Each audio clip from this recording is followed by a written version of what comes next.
Breaking news update out of Erie County after hundreds of law enforcement workers execute one of the largest employer stings in years. John Monk is live in studio with how it all went down. For a verdict, find and say that we find the defendant guilty of the offense of aggravated murder. You heard it right there. James Worley found guilty for aggravated murder, kidnapping, and abduction of 20-year-old Sarah Joggin. All 19 counts the jury returned with a guilty verdict. You watched that all happen right here on WTOL just around 4:15 this afternoon. Now this is a case we have been following for you since Sierra went missing back in 2016. The Homeland Security Secretary is visiting the U.S.-Mexico border today following the death of a second migrant child in U.S. border custody. In the last 2 months, more than 100,000 people have been detained at the border. There are people who help those seeking asylum until they're able to connect with relatives in the U.S.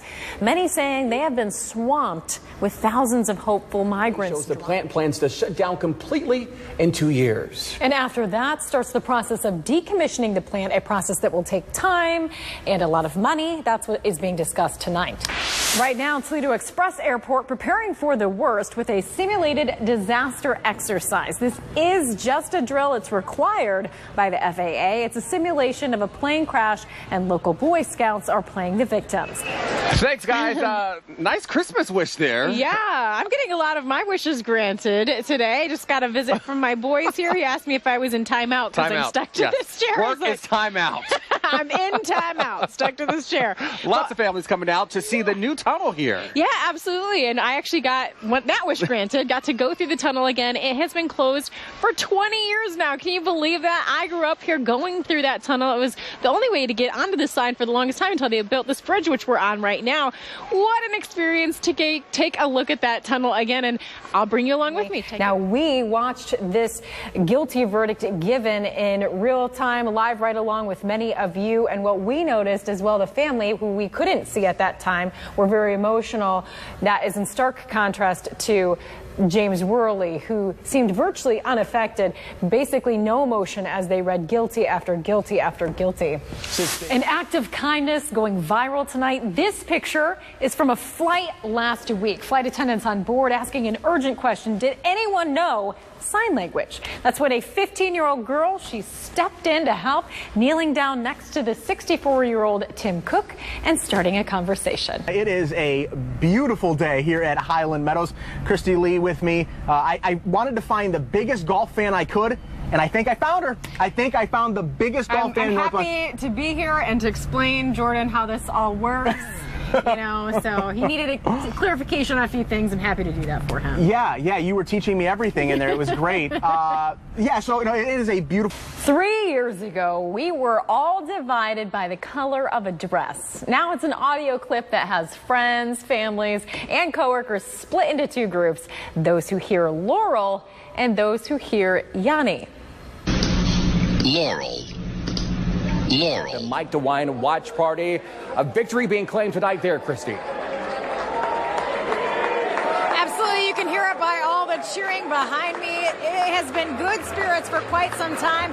Even better now that these folks have found out that Mike DeWine has gotten a victory tonight. Now, this isn't the first time that he has won over his opponent, Cordray. You'll remember in 2010, he beat Richard Cordray for the position of Attorney General. So we are calling this for Mike DeWine at this point, in accordance with the AP and many other outlets. Close race, actually sooner than we thought it might be called, because it has been such a close race. We've been saying this whole time that issue one was a big divisive issue for Cordray and DeWine. Cordray, in support of that issue one, which would have reduced drug offenses, some of them, to a misdemeanor, whereas Mike DeWine and Houston, very staunch opponents of that issue is defeated, and now we are seeing that Mike DeWine will be our next governor. So some saying that his opposition to this issue one that was defeated might have been what really won it for him. But again, good spirits tonight. We want to get to those other issues and hear from the other folks out there. So I'm going to send it right back to you, Andrew. Kristi, thank you so much for waiting. Kristi, still time to call or text. Yes, you have to make it quick. Call right now. Get these folks on the phone. We want to finish strong. Bring those cowbells for me. We've had a good day. Yes. Here is our total for the day, 66,800. We had a goal of 55,000, so you guys killed it.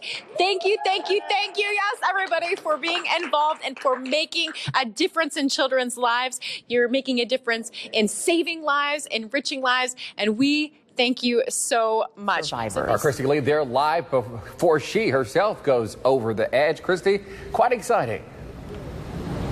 Are they working? Yes, I'm very excited. I'm not going down yet, but I want to show you this real quick because it's happening right now. Bruce Gradkowski's up there to the left wearing the cape there. Now we know him as our UT quarterback and former Pittsburgh Steelers football player, and it looks like he's just literally hanging around right now. Watching this is a little bit unnerving, but we need to remember this is all for a good cause. I'm ready. I'm wearing the gear. I have a Superman shirt on and some Wonder Woman socks, so you can keep an eye out for me when I head down. This is all to rev me up, feel like a hero, get me excited, but the real heroes are the cancer survivors. I have a cancer survivor right here, actually. Bonnie Metcalf, you're doing this tomorrow. How does watching this make you feel? Makes me a little nervous. Right? Yes. It makes it more real. I don't know if you can appreciate just how high this is. 16 stories. It's a ways down when you look, right? That's right, but it's for a good cause, so. How much has the Victory Center meant to you? It just meant everything. It really helped me through my journey through cancer. They provided lots of... More often than not, working a side hustle means working from home, flexible hours, and the amount of extra income you make depends all on you. During school lunchtime, Kristi Leigh has been investigating just how much time they're giving in our local schools. The results just might surprise you. It's a story you'll only see here on 11. For students, this is their time to re-energize and socialize. Lunch hour. But it's far from an hour. Becky Morris, mom to a Perrysburg elementary student, wonders just how much time her daughter has to eat. When I pack her lunches, it'll literally be like a sandwich, a fruit, a yogurt, chips, something, and she's always coming home with food because she said she doesn't have enough time. And then by the time she gets home, she's just scarfing because she's starving. While federal and state guidelines have improved concerning what is offered, more fruits and vegetables, there's no guidelines on the time schools give to eat. So will they even have time to eat those mandated carrots? Districts have flexibility in how they schedule lunch. There's also no strict guidelines on when students eat. We've had concerns about timing of the lunches because they have to spread them out because they have so many kids that have to eat. Denise Phillips says her daughter's lunchtime was at 10:30 in the morning last year, and with no snacks allowed in her classroom. We just kind of came up with, okay, you're going to have a granola bar, try to eat it before you get on the bus. Most of our local schools schedule lunchtime for about 20 to 25 minutes. That falls in line with the American Academy of Pediatrics recommendation for at least 20 minutes to eat. But what I found the schools seem to not factor in is the time it takes to get to the lunchroom or wait in line. Our lunch line, on a typical day, usually takes about 5 minutes to get a lunch. To get a better idea, we broke out a stopwatch. At Hall Prairie Intermediate, it took a little over 10 minutes for students to file into the lunchroom from the start of the lunch period. I started the timer when the last student in the lunch line settled in to eat. Here's how much time he had to eat before it was time for recess. Just shy of 8 minutes. Now that's worst case scenario, but at best, most students had about 14 minutes to eat. At Monclova Primary, students started filing in about 5 minutes after the lunch bell. Here's how much time the last child in line there had to eat. About 8.5 minutes. We do feel that for the most part, kids do have plenty of time. Nutrition specialist Dr. Emily Heyman disagrees. She says anything less than 20 minutes of total time to eat can have a variety of negative effects, including poor digestion, poor eating habits leading to obesity, behavioral issues, poor food choices, and food waste. When you're rushing through a meal, your body actually will increase its glucose level. When you have high blood sugar all the time, you're looking at insulin resistance, which is really the pre-diabetic state. She'll always eat like the junk food first as opposed to everything else. She always comes home with like the fruit. It's usually the healthier food that gets eaten last or ends up here. We don't encourage kids to throw out their food.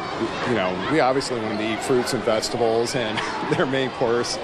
But we also don't force kids to eat things that they don't want. If you're concerned about the amount of time your children have to eat, school officials want to remind parents to remind their children that they can use some of their recess time to go ahead and finish their meal. I don't think any elementary kid would be like, all right, let me give up my recess to finish my food. ever. Kids by nature are going to want to go outside and play, and that's also something that's equally important. So what can you do as a parent? I mean, I don't know that there's a realistic way to fix it. So for us, we pack our own lunches. You can also talk to your children, remind them the importance of getting their nutrition, and tell them to repack what they don't eat rather than tossing, so you at least have a better idea of what they got in the day. I do not remember being as stressed out as these kids are. Experts say try to slow down the pace of your kids' lives and make their meals at home count even more. For WTOL 11, I'm Kristi Leigh. She's been chair of the Susan G. Komen Finley Race for the Cure for the past 2 years, but it all started for her several years ago at the Toledo Race for the Cure. In celebration of, here's Sandy Franks. The radiologist came in immediately and just said, we've detected some, abnormal cells. We believe it's breast cancer, but we, need to do a biopsy in order to make sure. So it was that day that my kind of world turned upside down. That was 7 years ago. Sandy Franks had just retired from a 30-year career as human resources manager for Whirlpool. And I was always an advocate for annual mammograms, which I got every year and never had any issues whatsoever. Until one fateful phone call. I heard the words, you have cancer, you have breast cancer. And you just never forget those words, especially when you're not expecting to hear them. As an advocate for wellness and no family history of cancer, Sandy felt betrayed by her own body. I had a pity party for a couple days and then told my daughters. And from there, I just kind of took control of my life and just said, okay, it's time to fight. She saw her oncologist right away and scheduled surgery. It changes you physically. When they take a lumpectomy, you think, oh, that's not that big of a deal. But, they carve a quarter of your breast away. So it changes who you are. While her cancer battle was still fresh, Sandy learned of Komen. Not feeling emotionally ready to walk the Komen road on her road to recovery, with the support of her friends, she did it anyway. I had no idea that there were people who would be cheering us on. And you walk down the street to where, to the stage where then they greet all of the survivors. And it's just a humbling experience. And you realize how fortunate you are to be a part of that. Sandy then immersed herself in Komen. It made me realize how fragile life truly was. And as a result of that, to this very day, I live every day to the very best of my abilities. Sandy fought cancer. It cowered in defeat. But the battle wasn't over. The nasty disease came back to attack a loved one. Well, I thought my news was devastating. The news about her was more devastating than I can even describe to you. Sandy's youngest daughter, Shauna, a neonatal nurse, had been diagnosed with breast cancer. Shauna also had a lumpectomy, but she needed 45 rounds of radiation. She's a great warrior. She never missed a day. Those little babies that depend on her at Blanchard Valley Hospital, she took care of them and just, went through her fight and her battle like a true warrior. Cancer is not something Sandy wanted to share with her daughter, but she says it makes her purpose more clear. I honestly believe that that God put me on this journey and on this path so that I was there to help her and my grandkids kind of navigate through all of this when it came to her time. And now she just wants to help others and be an advocate for early detection and more cancer research. Whether you win the battle or whether you're still fighting the battle, it's all about us together on race day morning. So come out and join us and celebrate life. We hope you will. Sandy keeps very busy with all things Komen. She helped coordinate the first survivor breakfast in Findlay this year. And you can find her walking with her daughter in the Findlay race this Saturday. Team Sandy, you can look for the shirt. Remember, we will have live coverage of the races on Saturday. Tune in starting at 6 a.m. Back to you, Andrew.